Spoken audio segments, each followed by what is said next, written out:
Kuhn is the fullback with the first and goal. Kuhn gets the call. Pyle trying to make his way in for the touchdown. What a great second effort. Here comes the. Y'all don't really want it like that. Here comes the. Y'all don't really want it like that. I said so. I keep big bills up in my heart on the dirty like blood. So ain't got no twist in my head, but I'm still dreadful. Hey, everybody, and welcome to the Fantasy Fullback Dive, brought to you by the good people at the Roto Street Journal, acting as your lead blocker to fantasy glory, fantasy excellence, fantasy championships. Even in May, I started saying this like in February, and I mean, we're kind of creeping up, right? We're like halfway between the Super Bowl and opening day itself, which is crazy. Lots been going on. And this is a podcast where we're going to be addressing the 2022 NFL Draft winners and losers amongst quarterbacks, wide receivers, tight ends, and it's going to be broken up by team. And if some of this seems familiar to some of the diehards that listen to this show, it's because we did this like a week ago, and we're running it back. That's how much we want to get this stuff right. This is some great information.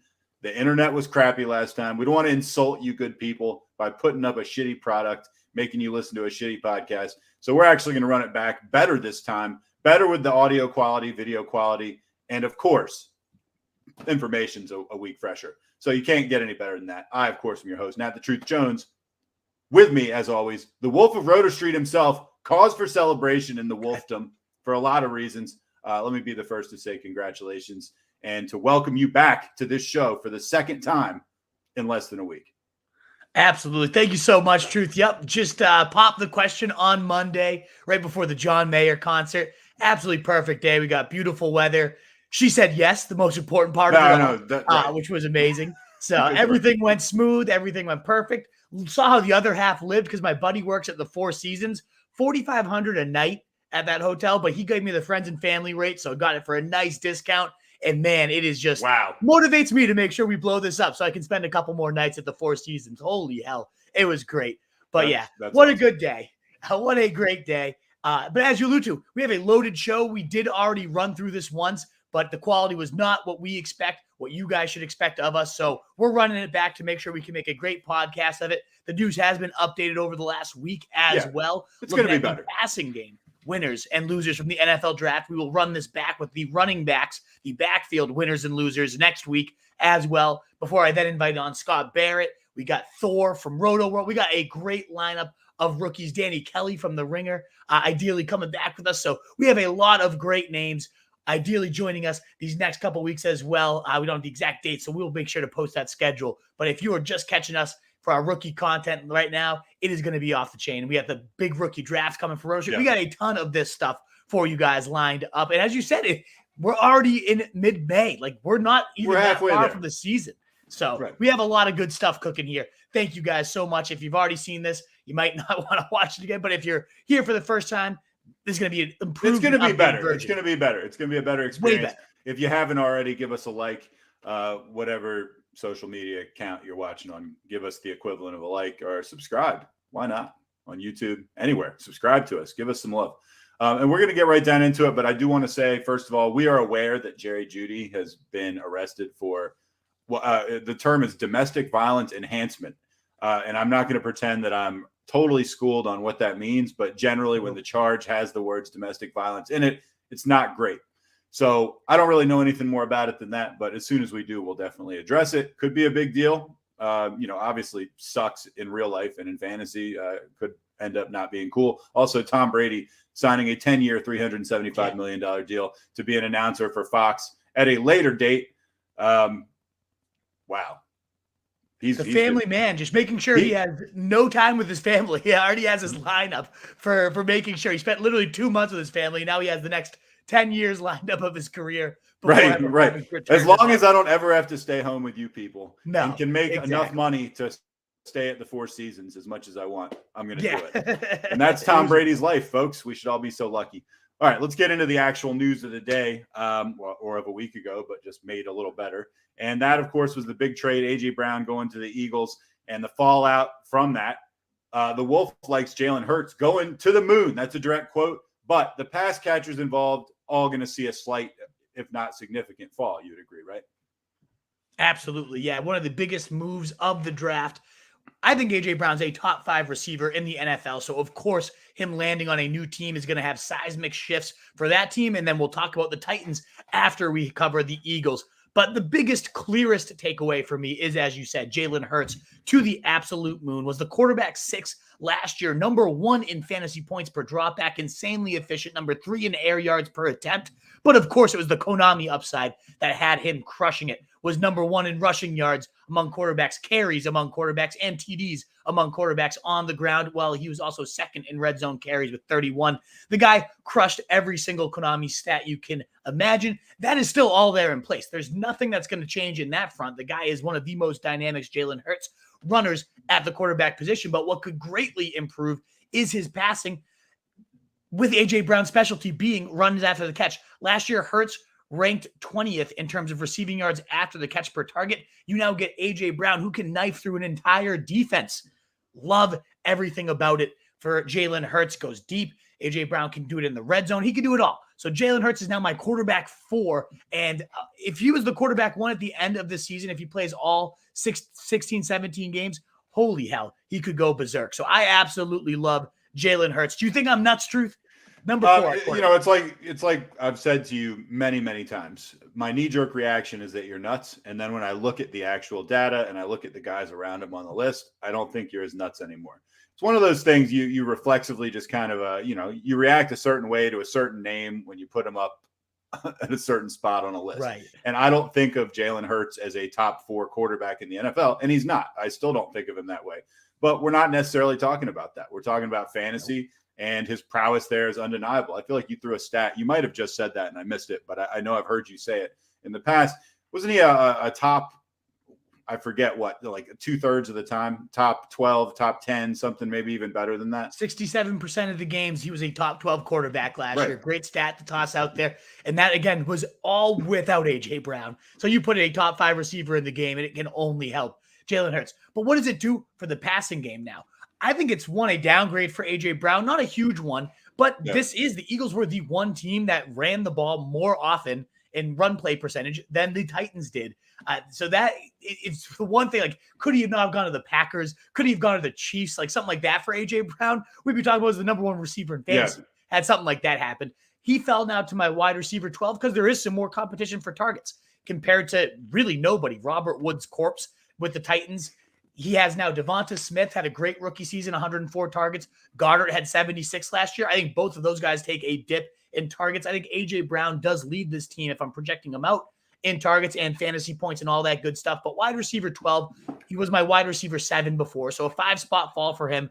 To me, though, Devonta Smith gets crushed. I just don't know that there'll be enough passing volume. And yes, I get it. I don't think this team will be nearly as run heavy. You don't trade for a guy like A.J. Brown to have that same running the ball over 50% of the time philosophy. I imagine they get a lot more pass happy, especially, again, if Jalen Hurts, we keep talking about him, if he progresses as a passer, work with Tom House, a QB guru all offseason, it's only a natural fit. But now it is the pie might get slightly bigger, and the mouth that is now entering the table is so much bigger than the actual size of the pie grows, in my opinion, that it's a big hit for Smith and Goedert. Both of them fell hard on the big board. Slight fall for A.J. Brown. We'll talk about Miles Sanders. I think he's a huge winner when we talk about backfields next week. We do agree, however, despite, the falls that we're talking about and bumping A.J. Brown down a little bit, we agree on your big board.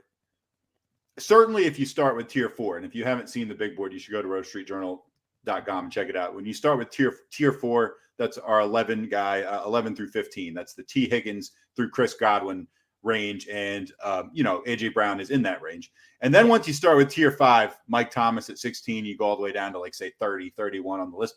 All those guys are very, very difficult to rank.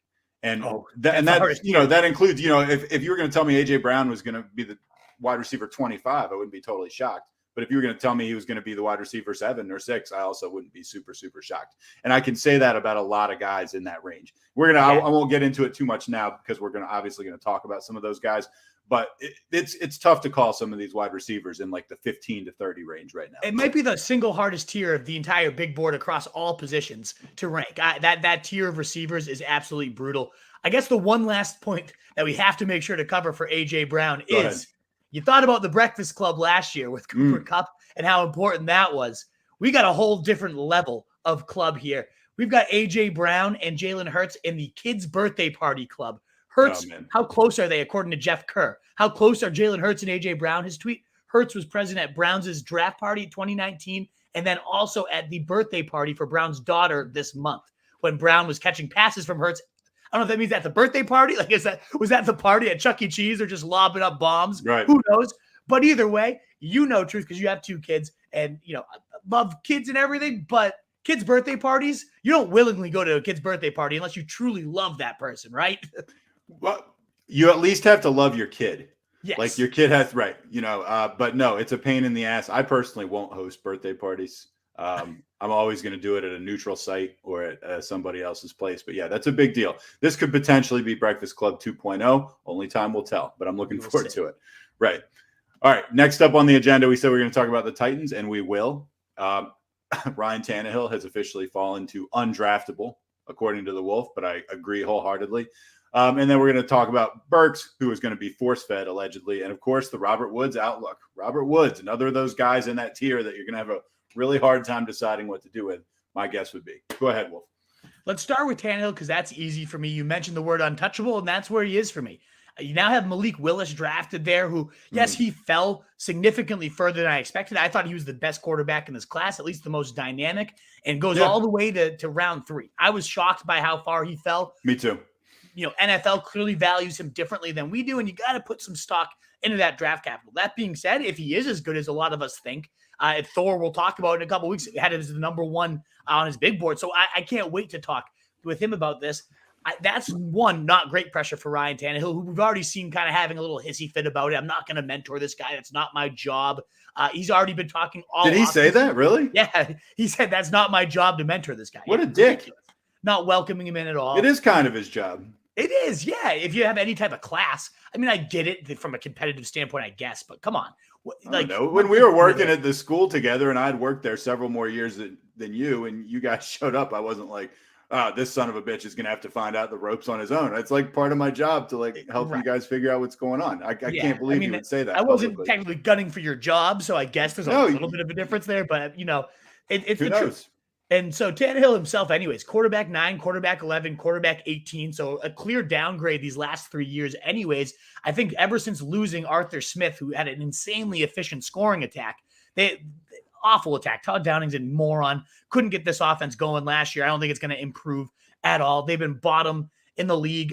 They have been bottom 25 in pass attempts for 5 straight years. So I have no interest in Tannehill. And he's talking a lot. And again, I don't ever like to harp on somebody's mental health. Of course not. But he's talked a lot about how big of a struggle he's had regaining his composure after throwing those 3 picks, how he hasn't been sleeping at night. And it just sounds like a guy that's kind of on the edge of just falling off out of the NFL. And who knows, maybe he'll shock the world. Maybe the Titans will come back. But to me, this seems like a team that is on the verge of collapsing and needing a rebuild. And I could see Malik Willis taking over early. So all that to say is I am not touching Tannehill at this point. I'd rather draft, even Davis Mills or some of these guys that have more secure job security. We'll talk about a little bit. Certainly Zach Wilson or some of these more exciting sophomores. So big fall for Tannehill. Now, what does it mean for the rest of the aerial attack who will be catching passes from him or potentially Malik Willis? Well, the Titans have the most air yards available, the most air yard share available in the league with 2,914 of their air yards from last year now up for grabs.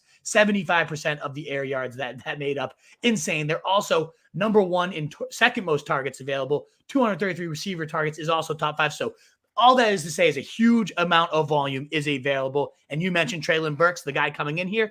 ESPN's already speculating, Jordan Reed, that they will force feed him as a rushing and receiving threat. The big comparison for Treylon Burks, if he hit his ceiling, was a linebacker-sized Deebo Samuel. I mean, just that thought gets you horny. I don't expect that to happen. That's just insane. And it's similar to Tyreek Hill. We talked about this last time where it's just like, there's always the next Deebo and the next Tyreek and the next this type of receiver. I don't think Treylon Burks is going to ever hit that Deebo level, but he is a beast after the catch. He is so physical, so strong. He did have, 29 rushing attempts for 180 yards in 1 touchdown. So it wasn't like he never touched the ball out of the backfield either. He's not like a lot of these smaller gadget guys compared to Deebo. Treylon Burks is a big guy. Like, he could handle those carries up the middle if that ends up being part of the offense. So I really like him. I know Aaron Rodgers was lobbying for the Packers to draft him before the Titans went up and got him. So that's a nice endorsement to have. 4.55 speed at 6'2", 225. Pretty beastly. So he jumped big time on my rookie receiver board. He was number 6. I wasn't a huge fan of him, but with that type of draft capital, this type of landing spot, he's now my 3rd rookie receiver. He's 4th overall on my rookie big board. I really like him. All right, let's real quick talk about Robert Woods. This is a guy I don't know what to expect from him. You probably don't feel great about what to expect from him either. You got him ranked 41st, which is substantially lower as far as either average draft versus his ADP. You have him a lot lower than the experts do. Is that right? I guess, because you're right. Like, I tend to agree with you. I could see this guy's career just like ending, basically. He's coming off a tough injury, so that's one thing to factor in. And he wasn't really all that great last year. I mean, he did finish as a top 12 receiver in points per game. He started to seem to get into a groove by his season. I've always been a big Woods fan, so I'd love to see him get it going. Good guy after the catch, very shifty. Like, I'm intrigued to see what happens. But man, like, this is an offense, again, 23, 31st, 31st, 30th, and 25th in pass attempts. It is not a big aerial pie, and there are tons of open seats at this table, but it's just not that great of a pie to be fed. So, yeah, could you see 120-plus targets? Maybe, but he's going to have to be healthy. Tannehill's going to have his head on straight. The offensive play coordinator, Downing, has to have a significant leap, and I don't think any of those are going to happen, never mind all 3 aligning. So, to me, there's just no interest in Robert Woods, even though I've loved the player for his career. This isn't the offense for him to get it going. This is not it. No, I feel like a lot of things would have to fall right for him to be as productive as some of these guys are thinking he's going to be. I mean, he's looking at being the number 1 guy in a pretty bad passing attack that might get even worse, drawing all the top coverage from all the top guys. I mean, I'd be surprised. I have a feeling 400 carries for Derrick Henry, right? Like, right, sure. Maybe that's the takeaway here. Is Derrick Henry, as long as he stays healthy, might see 400 carries. Whatever the props are on Woods, I'm smashing the under. Yeah, not into him. Cardinals, they traded for Big Hollywood stuff. Brown. D-Hop has been suspended for 6 games. D-Hop says he's really trying to get to the bottom to how this possibly could have happened. I have a theory, which is that he did steroids. Good theory, yeah. Right. It's my working theory. We're just spitballing here. We're just workshopping.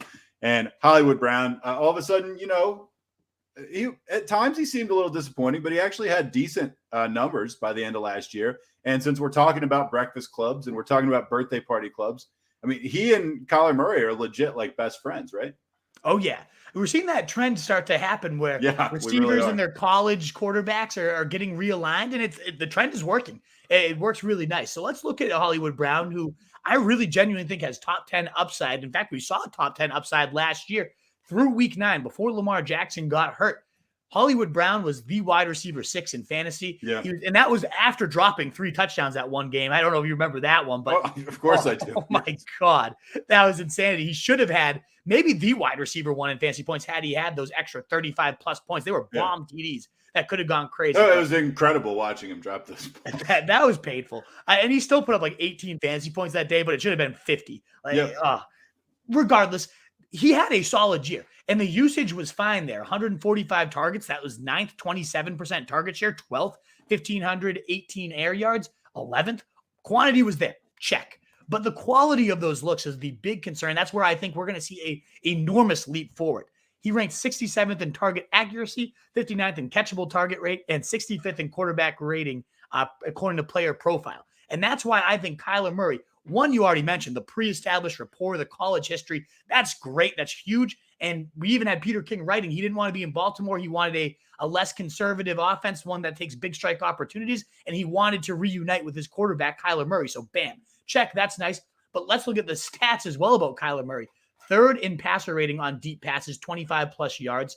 3rd in yards per attempt at 15.8. And he also was number 1 in the completion rate of deep passes. Nearly 50% of his deep passes got completed. And he had the highest Pro Football Focus passing grade, 99.3 on his deep throws. All to say, he's a great deep thrower. Marquise Brown is still under 25 years old and can still burn. And with DeAndre Hopkins now out for at least those 6+ games, he should be the focal point of this air raid attack. The last time we saw this duo reunited, he was outperforming CeeDee Lamb at Oklahoma. Yeah. So I really think this could be an enormous get for them. He's going about late 4, early 5th around wide receiver 25, 26. I love the value there. I have him right at wide receiver 19, I think, on my big board, maybe even higher than that. 19, yeah. So I love the guy, and the more I talk about him, the more I want to bump him up even more. So huge move for him. Yeah, he's in that category that we've already referenced like twice, which is like very, very tough to judge. Yeah, Mike Thomas. If he ends up 10 or Terry McLaurin, if he ended up more, like how do you sift through all? But he's one of those guys I'm more excited about. Where I said some of those guys, it's like, oh, okay, I could see him finishing 10th, or I could see him finishing 30th. I don't see him finishing 30th. No, like, I think 19 is. I don't want to say the floor, but the floor is not much below that. Assume ruling out. I think there's definitely a higher floor. Ruling out injuries, stuff like that. Real quick, Zach Ertz before we move on to the Ravens. Yeah, I wonder if he's a faller or not, because we have to know it's a draft recap, right? They drafted Trey McBride, the top tight end, 55th overall, good capital in there. Long term, I love this fit. I think Trey McBride was definitely the best tight end. Great hands, great big body. I wonder, though, we've seen it take so long for rookie tight ends to typically translate. So I don't think Zach Ertz is an immediate faller. The guy did see the 3rd most tight end targets last year. This could eat into it a little bit, but at the same time, no Hopkins for a while, and they vacated otherwise a ton of their work. They were at the top of the list till AJ Green returned, but this was the tight end 4 from his time onward, Zach Ertz with the Cardinals. I don't think we're going to see a Trey McBride have such a big impact that he falls outside the top 12 now. And that's right around where he gets drafted, is like tight end 12, 13 after this move. So I think it's creating a little bit of a value opportunity. Of course, dynasty-wise, only 2 years left on the contract this year and next year. After that, I do think it'll be the Trey McBride show. But at least for this one season, given how typically rookie tight ends struggle to translate, I think we still can feel pretty firm about keeping Zach Ertz where he was. The last name to talk about is Rondale Moore, who had some big flashes as a rookie, but ultimately didn't do a whole lot. He's going to have every opportunity, and Kingsbury did talk about him, the next Deebo Samuel. He talked about him as their version of Deebo Samuel, but man, is he small? He's short. There's a very, very low hit rate of receivers that are under 5'9", and he's 5'8". He's like 180. He might have a couple big games here or there, but I don't really believe in Rondale Moore, even with all these targets opening up. Do you have any opinions on him or Zach Ertz? No, I tend to agree with your assessment of Ertz, whereas I think that he will ultimately fall, but maybe not this year to a degree where you avoid him like the plague or anything like that. Bateman, Rondale Moore, I'm just not sure. I don't feel like I know quite enough. I know that they re-signed AJ Green, right? Yeah, that was gross. I was so mad. Right. I was more saying that because I'm just surprised that they did. Like, why? I mean, he'll get some burn. I mean, he'll get a chance if he's the real deal. Like he'll have a chance to prove it to us, because with Hopkins out for 6 games, he's going to get a lot of playing time. Absolutely, yeah. If he gets that Deebo Samuel style usage, you mentioned a cliff for Ertz. It could happen. I mean, he is old, sure. And I thought he hit the cliff a couple of years ago. 3 years ago, I thought he was done. So he had a little bit of a rejuvenation last year, but nobody should be surprised if he does hit that cliff. I shouldn't be sitting here acting like he is completely foolproof. And if he does hit that cliff, I mean, McBride could hit the ground running as early as his rookie year. So I think there is some upside. Certainly in dynasty leagues, I love taking McBride. He's fallen to the end of round 2 in a lot of rookie drafts. Yeah. I'm scooping him up all day. But redraft wise, I'm definitely hesitant. All right, let's talk about the Ravens. There's not a ton to talk about with them. Basically, 2 names that come up. One is Rashad Bateman, who I accidentally said last time, and you like him to the moon, much like Hurts. But I do think there's maybe one other guy to bring up, which is Mark Andrews. Of course. Who I want to ask, is he your tight end 1 now? It's still Kelsey. Is he at least in the conversation? He is. He's in the same tier as Kelsey. Before it was tier Kelsey, tier Mark Andrews, and maybe it should never have been that way because Mark Andrews was the tight end 1 last year. Yeah. So he already showed that. I just was ultimately with Kelsey, no Tyreek Hill there now. Like, I think Kelsey could go bananas with like 200 something targets. We're going to talk about that Chiefs passing attack in a little bit and like try to decipher that wide receiver depth chart, but it might not matter. It might just be everything goes to Travis Kelce. So in that sense, like if I'm picking one or the other, I'm going to go with the one that's tied to Mahomes, given that I think they'll see similar opportunity. But Andrews, like if we're starting with him, I mean, 154 targets, first among tight ends, target rate, 27%, first among tight ends. Unbelievable just everywhere in terms of routes run, number 2, route participation, number 3, slot snaps, number 2, big glorified receiver, number one in receptions, 107, number one in yards, 1361. And as we already said, number one in fantasy points per game with 17.7. No stat will tell you anything but Andrews dominated. And now you remove a guy that saw 145 targets that had nearly as many as him. It just all wheels up. It's only getting better and better for Andrews. So, yeah, the more I talk about it, it's like maybe he should be ahead of Kelsey. I don't know. Right now you have Mark Andrews. He is the last guy in tier 1 on your big board. He's number 16. Yeah, for like the overall big board, right? Right. Like, on the overall big board, you got him the last guy. And that tier 1, that's elite company. You have Kelsey currently at 12.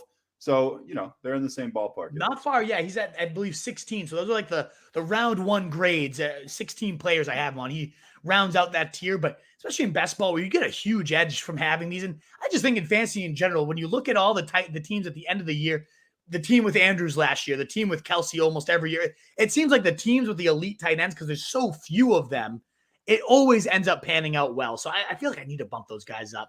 But yeah, wheels. I will say you have him below Stephon Diggs. I think I probably like him above Stephon Diggs. That's true. Yeah. But, Diggs could be the wide receiver 1, too, given all the targets they lost in Buffalo. We'll talk about Gabe Davis in a little bit, who we love as well. We sure will.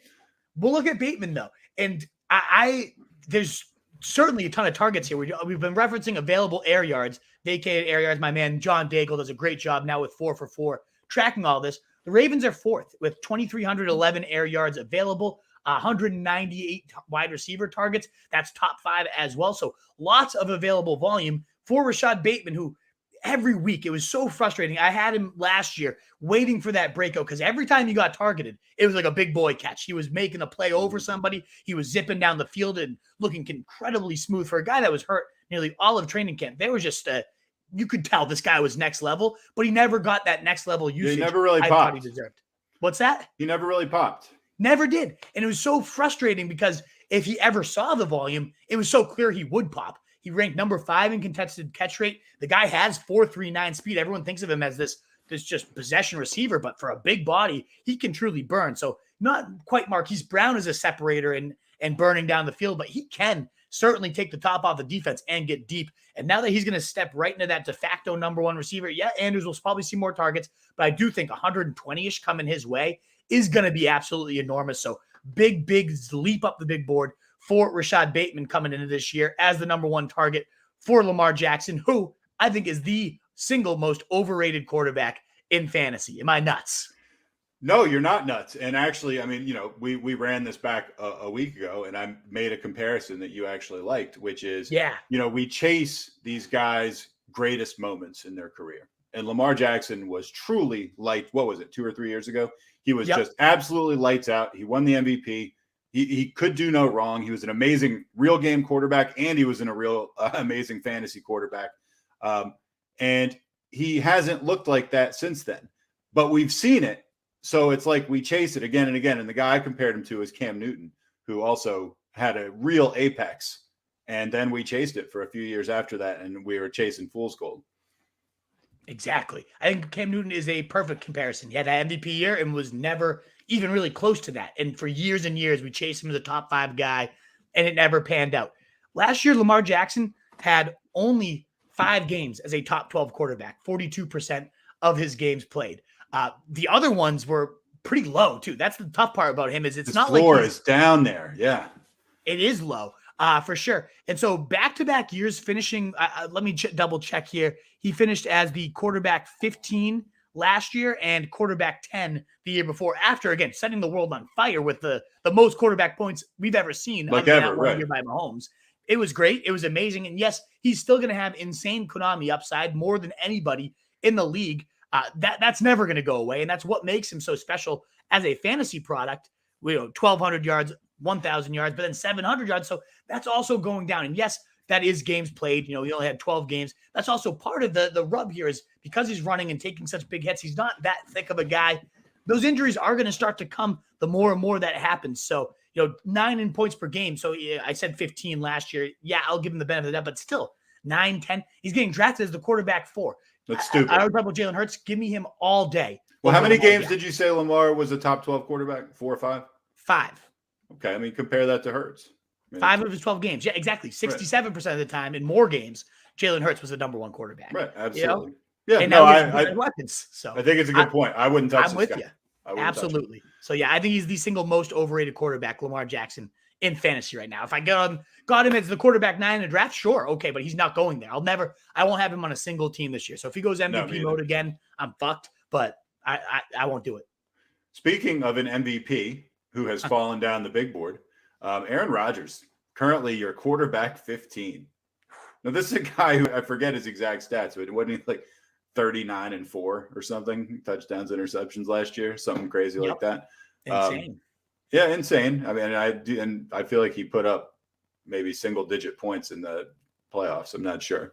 Pathetic. Anyway, the Packers have tons of air yards available. I think they're number 2 according to your numbers. And who's Rodgers' number 1 going to be? That's the big thing. Obviously, Devonta Adams has left town. They still got Allen Lazard on the roster. They have the least sexy man in football, Randall Cobb. And then Sammy Watkins and then Christian Watson. Big question mark, right? What do you think? Yeah, it's so tough to know who's going to be at the top of the depth chart.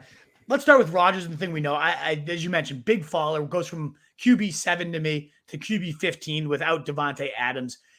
If you look at the splits, he's weirdly like just as good without Adams over the last like 10 days we've missed together. But I don't know.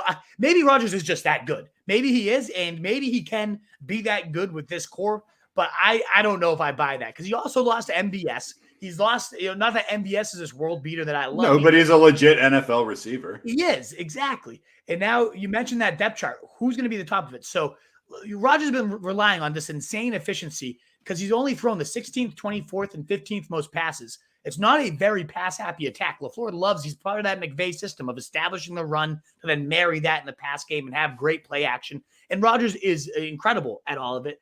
But I don't buy that he can be this clear-cut top 10 guy when his number 1, we have no idea who it's going to be. My guess is Allen Lazard. Let's talk about who it could be. I think it's Allen Lazard. He had a great finish to last year. Devonta Adams was the number 2 receiver down the stretch in fantasy for those last 5 games. Allen Lazard was number 8. So he had a great finish to last season. He caught 5 touchdowns across his last 5 weeks, racked up 21 catches, 28 targets, 290 yards. If you pace that out for a full season, 71 catches, 986 yards, and 17 touchdown pace. Now, we know the touchdowns. He's not going to catch 17 touchdowns. That's going to come back down to earth, but he has been a great touchdown scorer with Aaron Rodgers. Most importantly to me, he is the most athletic guy that also still has Aaron Rodgers' trust. Like, that is one of the hardest things to earn. Should Christian Watson, by a physical profile, should be the clear number 1, definitely the most physically gifted receiver in this room.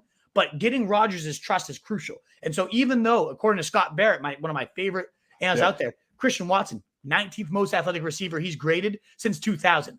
Great endorsement. Love it. Love what he brings to the table at 6'3", running a absurd 4.36 40, 96th percentile, 119 speed score, 98th percentile, 97th percentile catch radius, 93rd percentile burst score. Like all the measurables with Christian Watson are through the roof. And if it translates with him, I mean, he could blow up. We've seen rookies just go nuts the last 2 seasons. So maybe he could be the next Jefferson or the next Jamar Chase, but he's coming from a non-Power 5 school, which I always, the upgrading competition level is so fierce when you're not coming from an Alabama or one of these, the teams that are just grinding against these NFL ready talents already. So I could see that being a big concern. And everyone just talked about how he's a bit raw with his routes. And just in general as a wide receiver. And that's not going to go over well with Rodgers if that ends up being true. So he's the first receiver I'll draft. I'll draft Christian Watson even ahead of Lazard, even though I said I like Lazard the most, just because the raw ceiling is a You're an upside guy. You've always been an upside guy. You have to be, right? You have to be. If you're right.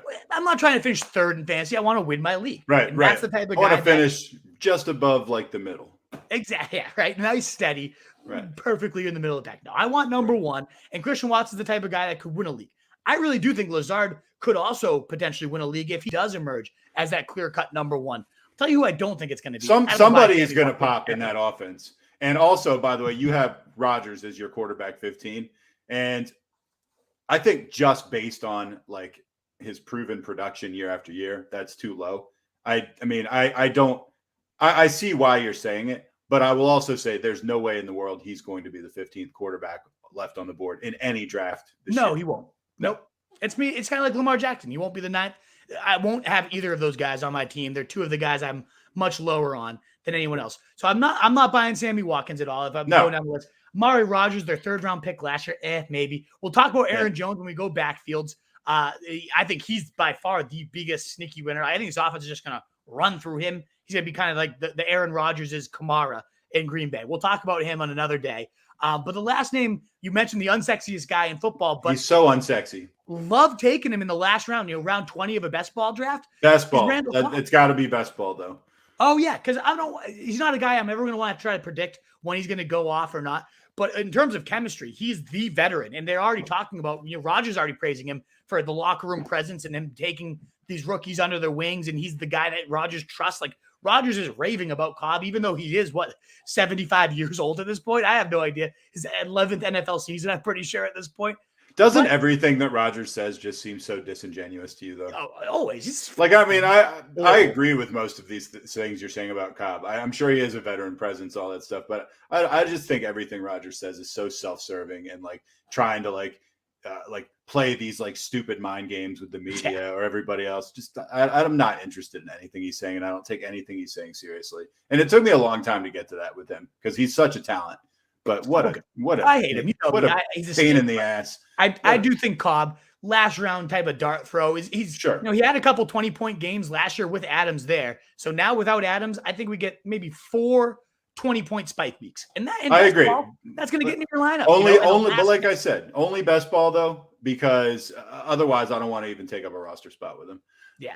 Too unsexy. All right, we're going to talk about the Chiefs and the Bills, and then we're going to start rolling a little faster. Some of these teams have more to discuss than others. Yeah, we take our time with the more impactful offenses for sure. There's some offenses that had some big changes, some big rookies go there we have to discuss, but we're going to take our time, and this is a very similar one to what we just discussed. Yeah, sure.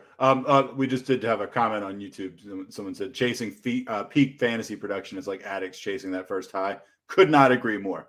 Yeah. Could not agree more. As a recovering last year Mike Williams addict, I know exactly what you're talking about. God, I got so high those first 2 Oh, that's the perfect example. I was so high. And then got a little bit high in week 9 once. And then after that was just slumming it for the rest of the year. God, exactly. Awful. It was awful.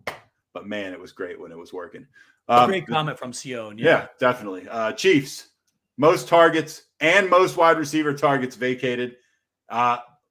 We said the Packers had the 2nd most available air yards. These guys are 3rd. MVS, of course, from the Packers, maybe filling some of that void. What do you think is going to happen with the Chiefs?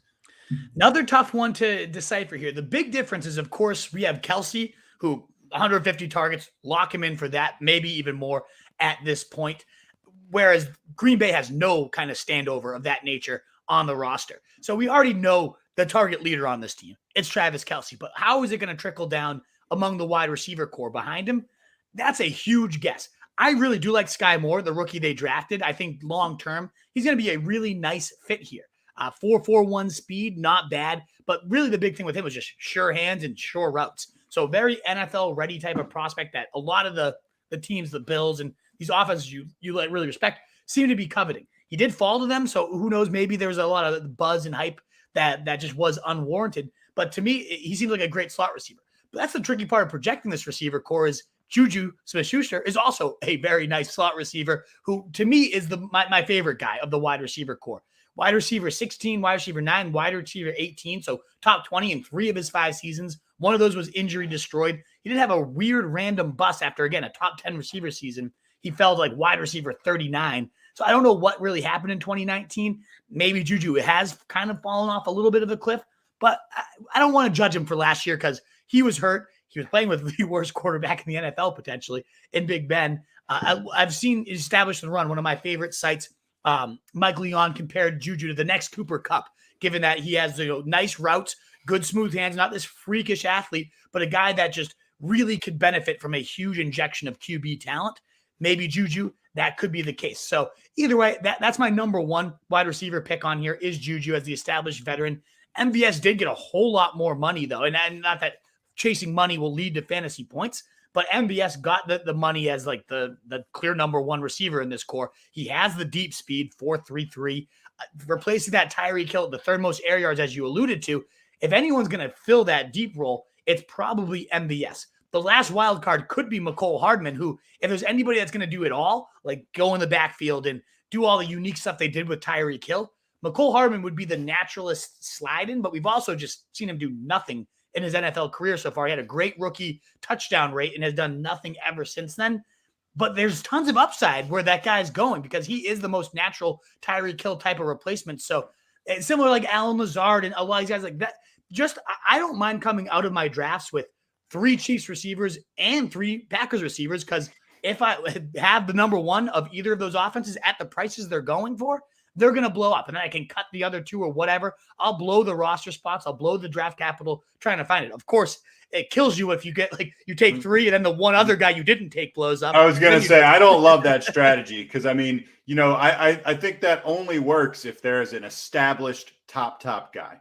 Like if it ends, like if one guy ends up being the clear wide receiver one, like if you end up with 2 guys who are like pretty good, like, that's not great. It wouldn't be worth right. It's got to fall a certain way. So I'm not trying to draft 6 Packers and Chiefs receivers. I get with you. If it's one or the other team, I think the Packers is the one I would go after more just because there's no Kelsey there. We know Kelsey's the number 1 guy in Kansas City. So I do think somebody's going to emerge for Aaron Rodgers as a 1,000-yard, 8 to 10 touchdown. I agree. Whereas the Chiefs, rather, a lot of these like slot style receivers nibbling at each other's cheese. Like, I don't know that I need to go all in on them, but I would rank them Juju, then Sky Moore.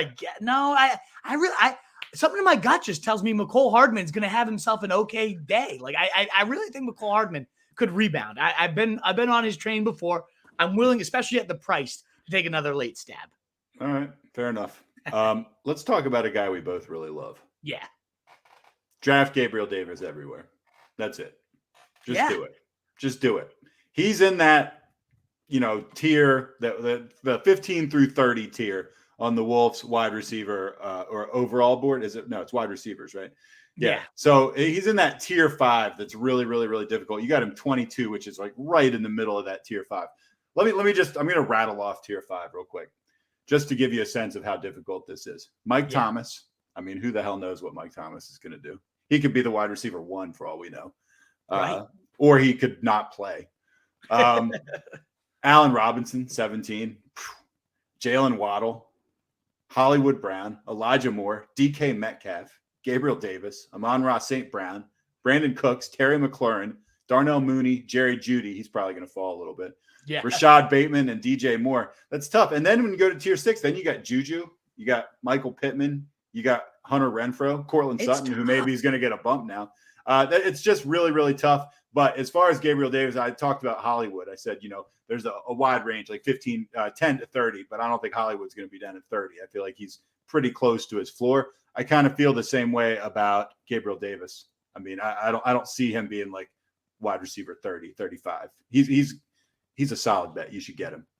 Yeah, 100%. And I agree with you. The floor is pretty good compared to this tier, given that they've vacated 184 receiver targets. That's the 5th most with Sanders and Beasley now gone. Jamison Crowder added and a couple rookies, but overall, he's going to be an every down player for the first time in his career. It seems like the type of guy that anytime he gets used, he excels. The last 6 weeks when Sanders was hurt and limited in the games or not playing at all, he scored 5 touchdowns in 6 games, Gabriel Davis did. He had 2 for 41 touchdown against the Pats. And then that last game of the season, the biggest moment of his NFL career, 8 catches, 201 yards, and 4 touchdowns. I mean, we all saw how damn dominant this kid could be.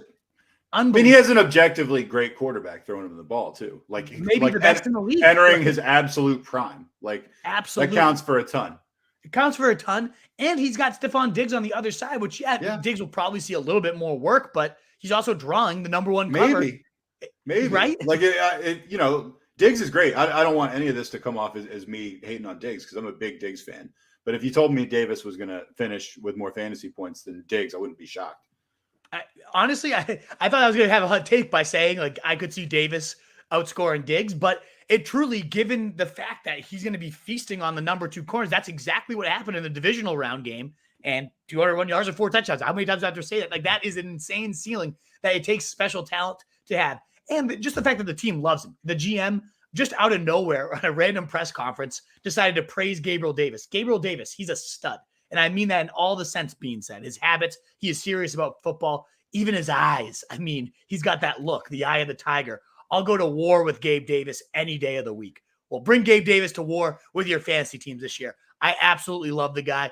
He's the type of guy that could go around like 6 that next year we're all taking around 2 or 3. Like that's the type of blow up. And Diggs could still have a huge year. It's not, I don't think it has to be exclusive because I think it's a beautiful aerial pie that is very concentrated between only Diggs, Knox, maybe a little bit of running back targets, but Gabe Davis is right there for the nice second seat at the table. And this is attacks. This is not on our agenda, but I did see either today or yesterday that the Bills tried to get Christian McCaffrey. Unbelievable, huh? Yeah. Didn't work out, but man, like how fun would that have been? It would have been so fun. It would have just been my call. Remember, we were talking about huge trades. We said that. We literally put that out there in the podcast, and then I saw that it was actually would have been great to clip that and go back had it actually happened. But yeah, it would have been. But you know, at least they were talking about it. That would have been nuts. All right, we got these teams have less and less to talk about, but we'll spend a little time on this one. The Bears. I mean, you know, not really worth talking about the Bears ever. Justin Fields down. How much further down can the guy go? But he is going down. And then you like Darnell Mooney. You got him in the bottom part of that tough to rank wide receiver tier.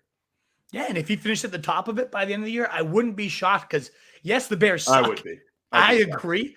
You don't usually typically want players on teams that just suck. I understand that, but it can work conversely. We saw it with Cooks a lot last year where they're down so big that all they have no choice but to throw, and they have no one else to throw to but one guy, and that's Darnell Mooney. He saw, wide receiver 27 in points per game last year was awesome to see. 140 targets, 11th last year, 27% target share, 11th right there. Pretty solid overall usage last year. I could see going up even further, given that the Bears did almost nothing to this wide receiver core. They added, Byron Pringle, who's doing donuts with his kid in the car. So who knows if he's even going to be on a field this year. Good people. Yeah, awful stuff. And I just like Mooney a lot. Burner speed. The guy broke out at age 18.9, 91st percentile breakout age. So getting it done at a very young age, handled that wide receiver one. But a lot of his good production, Duck sent a good tweet about it, came without Fields at quarterback. It was with Dalton peppering him with the rock. So I do see that angle to it too. But I really think Justin Fields could have a nice sophomore season if they actually did anything to help him. So he's a big loser in this draft. Whereas Mooney's a big winner. They added nobody. He's going to be the number one. Fields was a big downgrade. In fact, I'd rather even have Zach Wilson, we'll talk about in a second, given that they're clearly building around him much more. It seems like this team just isn't committed to Fields, no matter how many times they say it. But the one guy they added. What are they committed to? What is this team committed to? Because they're sitting here like an objectively shitty team last year. And then you just said yourself correctly, they didn't really make any moves, didn't really improve. It's like, so what was their record last year? What were they, like a 5-12 team or something like that? 4-13. And they're just like, we're okay sitting here. We don't need to make any moves. What they think was going to happen. How did they think they're going to improve? They're going to be terrible again. Yes, they're absolutely going to be terrible. The one guy they did add was Velus Jones. He was Brugler's wide receiver 25. They took him as the wide receiver 14 off the board. It was a laughable overreach on this guy. 6-year college career. He was already 25 when he got drafted. So talking about breakout age, he was the first percentile. 24.3 was his breakout age for Velus Jones. Like awful in that sense. But all that being said, dynasty-wise, I get it. The guy probably isn't this profile you want to attack. But as a last-round stab in redraft right now, they're hyping him up as the most, Daniel Jeremiah, one of my favorite scouts out there, says he's the most Debo-like Samuel. How many times do we have the next Debo on this podcast? But I was just going to say, player. I mean, he's got. I don't think they're as common as everybody's acting like they are now. Exactly. He's the guy that's really, really sturdy, strong, explosive, real fast. Somebody on jet sweeps you can kick it to. And then their offensive coordinator saying, something special about him. I'm not going to compare him to Debo, but he has that flexibility to put him anywhere. Backfield, slot, outside, returner, gunner. He has 4.31 speed that shows up in the gameplay. Speed jumps on you at the tape. It's not a guy that, when he has the ball in his hands, he looks like 4.3 on the field. And not many guys do that. So they've done nothing but heap praise on this guy. I also love the fact that One, his locker is right next to Justin Fields. You always got to love that. Two, he's been in constant communication with Fields since he's been drafted. They've been, quote unquote, manifesting things, whatever that means. He came to rookie minicamp in a full suit and brought his own whiteboard to take notes. So that's the kind of guy. I mean, I love that shit. Like this, it doesn't mean anything. Obviously, he has his own whiteboard, but no, I like that too. He's clearly serious about the game. He's clearly serious about building this rapport with his quarterback, and the team clearly liked him. So as much as we all want to shit on his breakout age and all this, which rightfully so, we can shit on it, but there is a narrative that they just try to make him a Debo-style player, at least usage-wise. And if he does have 4.3 speed that translates on the field, there could be some intrigue here. So I've been taking him. If I don't take Randall Cobb in the last rounds, like round 20, I've been taking a lot of Velus Jones here. But the big takeaway is Mooney to the moon. Fields, they did jack shit for. Velus Jones, big sleeper. All right. We're at the Steelers now. This is where you went into rapid fire the last time we recorded, I'm pretty sure. There's like 6 or 7 teams left. Some more interesting than others. Some not interesting at all. Yeah. Do you want to just fire down next few teams and try to knock them out quick? I do like the Steelers to talk about just because Pickett. Okay. Only we may have talked about it. We talked about the Steelers because I remember I raved a little bit about Deontay Johnson. So maybe it starts with the Jets. I don't know. Yeah, probably starts with the Jets because we have the Saints too, who are mildly intriguing too. But once we get to the Jets, it's like the Jets and the Texans and garbage. So right. we'll talk. Let's talk about the Steelers. Let's talk about the Steelers. Deserve the airtime of the others, but Pickett. Coming into a really good, perfect spot. The only quarterback taken in round 1, literally played down the street from where he's now going to be playing. I do think there's some real validity to that, being comfortable where you're already located. So he goes into an offense that was 4th in pass attempts per game last year, nearly 40 per game with dead-armed Big Ben.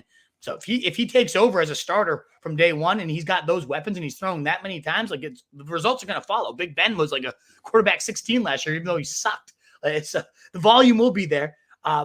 Ultimately, too, Mitch Trubisky, they signed him, but there's incentives in his contract to sit him because a lot of his bonuses are tied to his playing time. So if Pickett's looking even halfway decent, there's a very real chance he's starting from week 1 and he never looks back. It's not like Trubisky's got this contract that locks him into being a starter for at least half the season. In fact, it would work out poorly for the Steelers financially to play him more than they need to. So unless Trubisky's blowing him away, I think, or Pickett sucks, I really think Pickett's going to be a day 1 starter and have some decent fantasy appeal because of it.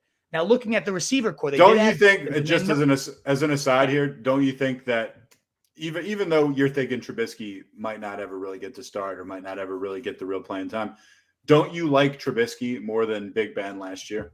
Oh, yeah. Whoever it is, I like more. I actually think Trubisky, let's say Trubisky ends up being a backup. I actually think he's a pretty good backup as far as the NFL goes. The last time I forget the exact stat. We talked about when he signed with the Steelers a few pods back in a couple months ago, but he was like the quarterback 13, I think, in fantasy, like quarterback 10 in points per game, went like 11-5 with Matt Nagy as his head coach. Like there's a lot to sneaky like. And there was some weird stat where he's never thrown a pick 6, even though in my mind, I can remember him throwing 8 of them, right? Yeah, right. Exactly. Anyway, go ahead. He's better than he gets credit for. So whether he actually starts or not, we'll see. I hope he gets a chance somewhere down the line, somewhere. Probably won't be with Pittsburgh. Maybe it is, but we'll see. Wide receiver wise, again, no team drafts better than the Steelers. We've seen that time and time again at the position. And when they draft George Pickens in the 2nd round, Greg Casal's number 1 receiver, a film guy that I absolutely love, you take notice for your rookie boards and you take notice for who's that going to impact. Deontay? I don't think so. As you said, we were gushing about him last time. Well, 169 targets, 2nd last year. 28.5% target share, 4th last year. 107 receptions, 5th. 111, 61 yards, 9th. Fantasy points per game, 6th. Like the guy had as monster of a season as you could possibly have. Roots run first. Yeah. What's that? Roots run first. First. Yeah, exactly. Yeah. Couldn't ask for better usage, and I don't really think that's going to go anywhere. It's kind of that, whether it's Deontay, whether it's Antonio Brown in the years before, there's always that slot but move around type of hog in a Mike Tomlin offense. That's still Deontay. But who's going to get hurt, in my opinion, is Claypool. He didn't have a great year last year. We saw him fall from the wide receiver 23 as a rookie to the wide receiver 38. You never want to see someone go backwards on those points per game. And yes, could you... Very clear, reason Big Ben was just that much worse from one year to the next. But also Claypool was never looking as explosive as he really did. He had literally 1 game inside the top 12 receivers after having 3 in his rookie year.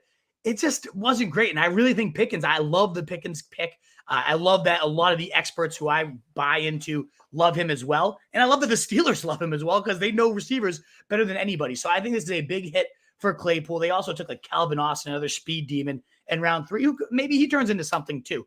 But ultimately, tough hit for Claypool, in my opinion. Deontay, keeping him right where I am. Great landing spot, though, for Kenny Pickett. Really like where his upside could be. He's the only quarterback I would take in round 1 of rookie drafts.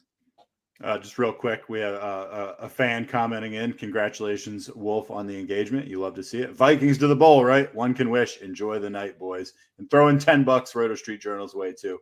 Thanks a lot. Thank you, Steve. Much appreciated. It'll go to my money fund now that I'm dead broke after the engagement. No, I know he spent $4,500 4 seasons. No, that was exactly. That one. That's his 4 seasons money right there. But thanks exactly. Thank you so much, Steve. Though really appreciate the support and your kind words. It was an amazing day, amazing night. So thank you so much. But yeah, shall we move to the Saints and then fire through these crap teams? Let's Saints, Jets, and then I mean, none of the rest of the teams are worth more than 30 seconds here.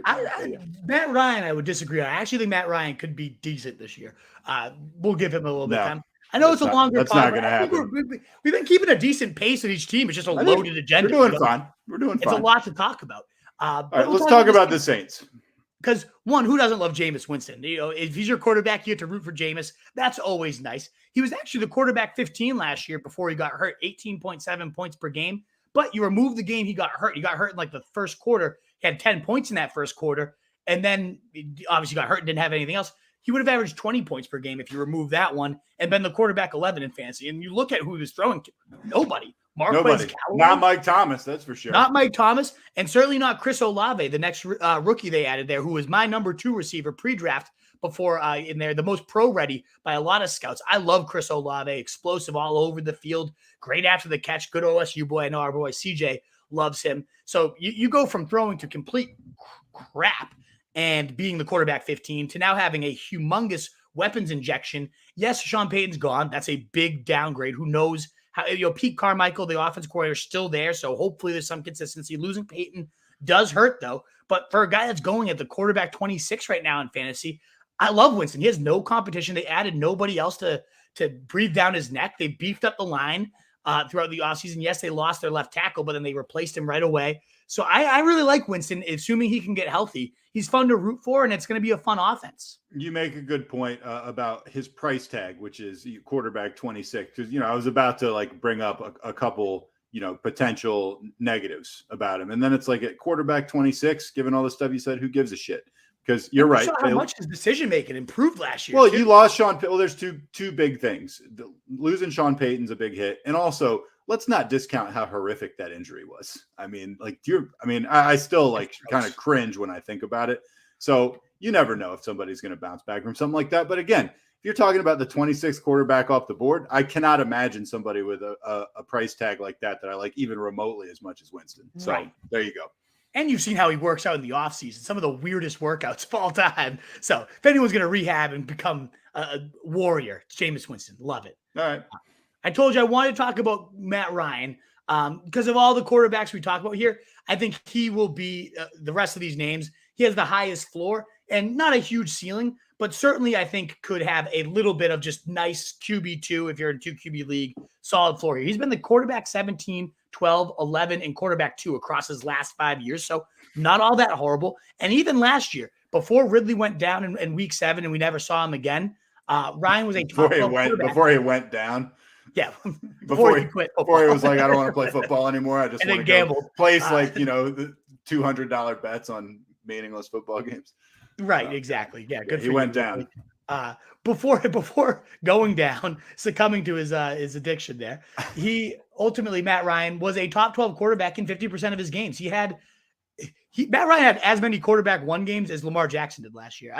Now I'm talking about it. That's just insane. He had 5 total, Matt Ryan, and 4 of them came while he had Calvin Ridley out there. So he was playing well. The Colts have ranked 2nd, 24th, 20th, and 27th in pass attempts. Not a great passing volume since they lost Andrew Luck, but their quarterback finishes haven't been bad. So Luck was quarterback 5. Then there was the Brissett and a mashup. It was just disgusting. Rivers came in, quarterback 20. And then Wentz last year was the quarterback 14. I think Matt Ryan will probably finish quarterback 14 or 15. So is that sexy? No, it's not. No, but if you're drafting a riskier number one, or you need somebody on your roster. Again, best ball. Let's say you punt the position, but you need someone that's going to at least get you like 18 to 20 most weeks. That's going to be Matt Ryan. He's going to give you a safe floor that you can balance out with a higher upside guy later. Somebody like Zach Wilson. Now, this is where we're going to. If you come back, if you punt, you're really punting if you end up with Zach Wilson and Matt Ryan as your two quarterbacks. Oh yeah, yeah. That's like a long punt. Absolutely atrocious. And I've kind of switched my philosophy. There's almost always a quarterback. Remember, we nailed Mahomes a few years ago. Yeah, we did. There's usually a quarterback that I'm like really high on, and usually pretty good about getting these late round guys. There's not many I feel great about this year. Trey Lance was that last year, and he just didn't end up playing. I don't think it's Zach Wilson, but if a team has done the right thing around their quarterback, it certainly is him. They add Garrett Wilson, my number one ranked receiver heading into the draft. He's now down to no, he's still my number one because I love the player.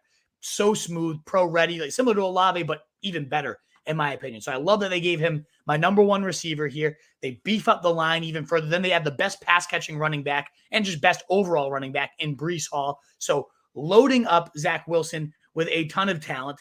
Even though he was horrendous last year, the team seemed to operate better when he was out of the lineup, when they had big game Mike White playing or Joe Flacco, the elite one playing. The offense seemed to operate better. But to me, that's a sign of if Wilson can find any semblance of that huge arm and the rushing legs and whatnot, he's in a great system because these no names were succeeding in it. I love LaFleur. I think he created a great offense for his quarterback here. So good system, great weapons between Garrett Wilson, Elijah Moore, Corey Davis, but as a 3, okay, sign me up. And again, that running back upgrade. So to me, I really do like Zach Wilson as that late round quarterback who has some serious upside if he has any type of talent. I don't know if he does. I'm not going to make any real big claims there one way or the other, but he's got everything around him. Everything is there other than whether he has the formula, the stock formula. Everything's there for Zach Wilson other than maybe his own talent, which is the most important thing. But if it is there, he could have a big blow up. I don't know. Am I nuts? Yeah. I'm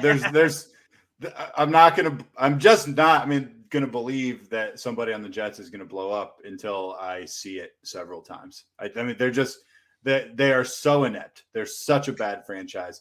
They're where players go to die. And it has been. It truly has. It has been. And it's like, I generally don't buy into like a curse mentality so much, because I don't really think it's a curse. I just think it's like just inept people running a team in a completely incompetent way for like how many years? Like 30 Tons. Or something like that. Like your whole life. So true. But I really think that the way they've drafted these last 2 years, Joe Douglas, I'm a believer. I think they're building something. Okay, they got to show it to me on the field. Like I'm not. They got to show it to me. Every year I hear somebody say, "Hey, don't sleep on the Jets," and it's like, and the Jets are unspeakably terrible every single year. I'm with you. I'm with you, and I have no faith in Zach Wilson. Like beyond just everything around him's perfect. So if he's anything decent, he'll. Yeah, we'll see. We'll see. But we don't know he'll be anything decent. Now, rapid fire even further. Daniel Jones. Speaking of crappy teams from New York / New Jersey. Even worse teams from New York. Daniel Jones. But he left the draft unscathed. A lot of people speculated they might draft his Eric successor. They did not pick up his 5th-year option, so he's going to be a free agent. He's in his contract year here. And nor should they have, to be honest. Like, maybe they want to sign him after this year if he has a big leap. Brian Daboll, though, a couple good offseason for the guy in the sense that, 1, no competition. It's going to be his job, Daniel Jones, this year. 2, line's been huge improvements with Neal at 9. I thought that was one of the steals of the draft. My favorite tackle of the draft went to them at 9. I love Rondale. I know he's similar to Tony, but they're quote-unquote Deebo Samuel style player. Rondale Robinson, highly ranked in tons of different categories for his efficiency. So I really like everything they've added around him. He had Galladay. They made all these big plays. Not that Galladay's anything special, but there's weapons here. I love Daboll as a play caller. It's kind of like the Zach Wilson argument where I think most things around Daniel Jones are solid. Now, is he going to be able to step up and seize anything from that? Probably not. No. But What we talked about last time? How many was it? Like 10 touchdowns last year? Yeah, his numbers on the season, and I believe he played the full season, or at least very close to it. 10 touchdowns, 7 picks. This is in the most wide open aerial based NFL ever. 10 touchdowns, 7, and then you say, well, he probably did a lot on the ground. He scored 2 rushing touchdowns, none past like September 15th. They were all in the first 3 weeks. Yeah. Yeah, I mean, he had some game. He went over like 280 yards like one time. Yeah, in pathetic, season. Bad. So again, like these guys, I'm ripping through real quick here, like kind of those last QB2s in best ball, only because like compared to a Trubisky or a Mariota, I think whereas those guys, Trubisky and Mariota, have like better per game upside. At least we know these guys have like they're probably going to be starting all season unless they really face plant, which could definitely happen. Could totally face plant. Yeah. Similar in that boat, Jared Goff, who was the quarterback 22 in fantasy. Is that good? No. But as a quarterback too, yeah, I guess so. Especially when you now add Jameson Williams, DJ Chark added in the offseason. I love Jameson Williams, though. If anyone's going to be like the best receiver of this class down the line, I think it's Jameson Williams. Is Goff going to be the one to unlock that? Probably not. He's coming off a bad injury too, Jameson Williams, and his rehab reportedly isn't great, although they say he's on track for camp. We'll see. But explosiveness, that's the Tyreek Hill level explosiveness of this class. He's the only one that comes even close to that level. So Goff has that. A lot of people calling Amon-Ra St. Brown a huge loser from this pick, but I actually don't think this impacts him terribly. Does it impact his total target share? Yeah, probably. When you trade up to 12 and you go draft this guy. But they play such different roles. Jameson's going to clear out so much space underneath for ASB, for TJ Hawkinson, that I think Amon-Ra St. Brown, who was the number 1 receiver, more points than Cooper freaking Kupp across the last 4 weeks of the season. I think the guy really did show he belongs at this level, and people are just so fast to hurl him under the bus because he's not the elite profile. But Amon-Ra St. Brown's comp was Cooper Kupp, and then he went and outscored him over the last 4 weeks because he just went berserk. So I don't think this kills Amon-Ra St. Brown by any means. I think this is a guy that opens up space for him and does his thing. Who I do think is dead now is DJ Chark. 1 year, $10 million contract. Bleh. They have no incentive to keep this guy any type of run once Jameson Williams is healthy. So I have no interest in him. Commanders, Carson Wentz. We talked about quarterback 14 last year, but I think he is just absolutely awful at football. But he does get Jahan Dotson, who I love the pick. I really do like this receiver class in general. But coming out of Penn State, just a baller. Not the biggest or fastest type of guy, but 4.4 speed, no joke either. But just one. You saw, 100, like almost 200 targets, 35%, like shouldered the entire passing attack, had a horrible quarterback throwing to him, and just continued to ball out. And that's what his coach kind of said. We had a stack of players. We love Jahan because he didn't have a great quarterback around him, and he just made him look so much better. Sounds a lot like the situation he's going into now. They also praised Dotson's ability running on the inside, which is hyping him as a slot receiver. And I love those early rookies getting the early, easy type of targets out of the slot. So I think Dotson's stepping into a really good role. He's number 9, actually 10, right behind Christian Watson and Sky Moore on my rookie big board. But definitely as a lower end of the rookie receivers. I think that's a good spot for him, and I think it signals the end of Curtis Samuel being anything viable there. Terry McLaurin, I think he's one of the more overrated guys. He's kind of the DJ Moore type for me. And the last quarterback here is Davis Mills, similar to the other ones. Just a guy that the team has gone all in on for the year. Is that going to mean great numbers? No, but we did see 27, 24, 20, and 30-point days across his 12 starts. So he had a couple blow-up weeks. So, again, we're talking best ball. I like him better than some of these guys that you've talked about. You like Davis Mills more or no? More than some of these guys, yeah. Yeah, and it does mean huge things for Brandon Cooks, who accounted for 29% of Davis Mills' targets and 33% of Davis Mills' receiving yardage when Davis was playing. So he loves throwing it to Cooks, and Cooks loves catching the ball from him. They had a great rapport. John Mechie was added there too, so you get another weapon now. He might take a little while to get over the injury that ended his season last year.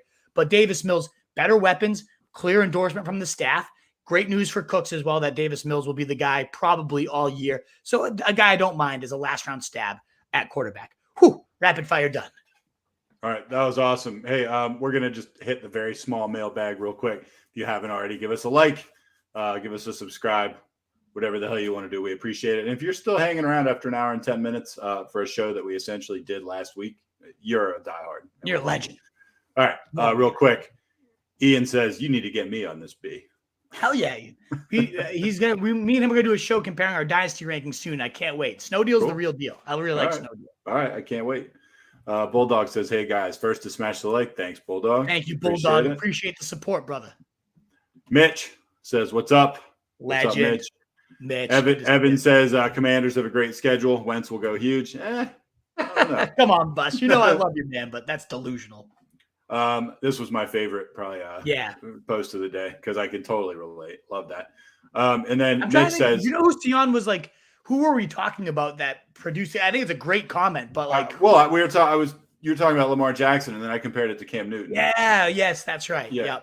Yep. And you can apply it to tons of other people. And then I said Mike Williams also.